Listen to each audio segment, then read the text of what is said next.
ഞാൻ എങ്ങനെ എഡിറ്റ് ചെയ്യുന്നതെന്ന് നോക്കിയാലോ. ഞാൻ ഇൻഷോട്ടിലാണ് കേട്ടോ എൻ്റെ വീഡിയോസ് കൂടുതൽ എഡിറ്റ് ചെയ്യാറ്. അപ്പോൾ ഇൻഷോട്ടിൽ ന്യൂ കൊടുക്കുക.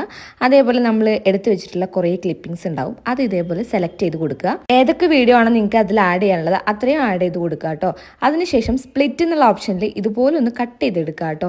ഞാൻ ഇതുപോലെയാണ് ചെയ്യാറ്. നിങ്ങൾക്ക് വേണമെങ്കിൽ അതല്ല, ഈ ഒരു കട്ടിങ് ഇഷ്ടമല്ല, സ്പീഡ് കൂടിയിട്ടാണ് ചെയ്യേണ്ടതെങ്കിൽ ഇതുപോലെ സ്പീഡ് കൂട്ടിയിട്ട് വേണമെങ്കിൽ നിങ്ങൾക്ക് വീഡിയോസ് ആഡ് ചെയ്യാവുന്നതാണ്. ഞാൻ എന്തായാലും സ്പ്ലിറ്റ് ചെയ്തിട്ടാണ് കൂടുതലും വീഡിയോ എഡിറ്റ് ചെയ്യാറ്. ഇനി അടുത്തത് മലയാളം ഫോണ്ട് കൊടുക്കൽ പരിപാടിയാണ്. അപ്പം അതിന് മുമ്പ് നമുക്ക് ഗൂഗിളിൽ പോയിട്ട് മലയാളം ഫോണ്ടിലൂടെ ടൈപ്പ് ചെയ്ത് കൊടുക്കണം. അപ്പം മലയാളം ഫോണ്ട് എന്നുള്ള ടൈപ്പ് ചെയ്ത് കൊടുക്കുക. മലയാളം ഫോണ്ട് ജനറേറ്റർ ആണ് ഞാൻ സെലക്ട് ചെയ്തിട്ടുള്ളത്. അതിനുശേഷം ഇതുപോലുള്ള ഓപ്ഷൻസ് വരും. അപ്പോൾ TTF ആണ് ഞാൻ കൊടുക്കുന്നത്. അപ്പോൾ അത് ഓപ്പൺ ചെയ്യുക. ഓപ്പൺ ചെയ്യുമ്പോൾ നമുക്ക് ഇതുപോലെ സേവ് ചെയ്യാനുള്ള ഓപ്ഷൻ വരും. അപ്പോൾ സേവ് ടു ഫയൽ കൊടുക്കുക. ടെക്സ്റ്റ് എന്നുള്ള ഓപ്ഷൻ ക്ലിക്ക് ചെയ്യുക. അതിനുശേഷം ടൈപ്പ് ഹിയർ എന്നുള്ള ഓപ്ഷൻ വരും.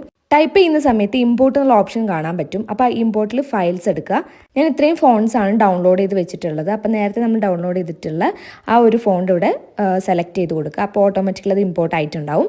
അപ്പോൾ അത് ഇമ്പോർട്ട് ആയതുകൊണ്ട് നമുക്ക് ഇവിടെ ടൈപ്പ് ചെയ്ത് കഴിഞ്ഞിട്ട് നമുക്കത് കിട്ടില്ല. അപ്പോൾ അതിന് വേണ്ടിയിട്ട് ഗൂഗിളിൽ പോയതിന് ശേഷം redish.in എന്നുള്ളത് സെർച്ച് ചെയ്യുക. സെർച്ച് ചെയ്യുന്ന സമയത്ത് ഇതുപോലൊരു സംഭവം വരും.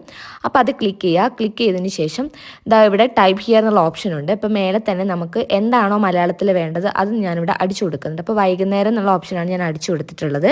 അത് അടിച്ചു കൊടുക്കുന്ന സമയത്ത് താഴെ ഇതുപോലെ കോപ്പി എന്നുള്ള ഓപ്ഷനിൽ ക്ലിക്ക് ചെയ്യുമ്പോൾ അത് നമുക്ക് അവിടെ കോപ്പി ആയിട്ടുണ്ടാവും. അതിനുശേഷം നമ്മൾ നേരത്തെ ടൈപ്പ് ചെയ്ത് വെച്ചിട്ടുള്ളത് ഡിലീറ്റ് ചെയ്ത് കളയുക, അല്ലെങ്കിൽ ബാക്ക് സ്പേസ് ചെയ്ത് കളഞ്ഞിട്ട് അവിടെ കോപ്പി പേസ്റ്റ് ചെയ്യുമ്പോൾ നമ്മൾ ഉദ്ദേശിച്ചിട്ടുള്ള ഫോണ്ട് അവിടെ കിട്ടിയിട്ടുണ്ടാവും. പിന്നെ നമുക്കത് ഇഷ്ടമുള്ള കളറിലോ അല്ലെങ്കിൽ എന്താണോ കൊടുക്കേണ്ടത് അങ്ങനെ ആ രീതിയിൽ ഇതുപോലെ കളറൊക്കെ ചേഞ്ച് ചെയ്ത് കൊടുക്കാം. ഇനി നോർമൽ ഫോട്ടോസൊക്കെ എങ്ങനെയാണ് നമുക്ക് സ്റ്റിക്കേഴ്സ് ആയിട്ട് ഇതിൽ യൂസ് ചെയ്യുക എന്നുള്ളത് അടുത്ത വീഡിയോയിൽ ഞാൻ പറഞ്ഞുതരാം. അപ്പോൾ ഇന്നത്തെ വീഡിയോ ഇത്രയുള്ളൂ. ടാറ്റാ.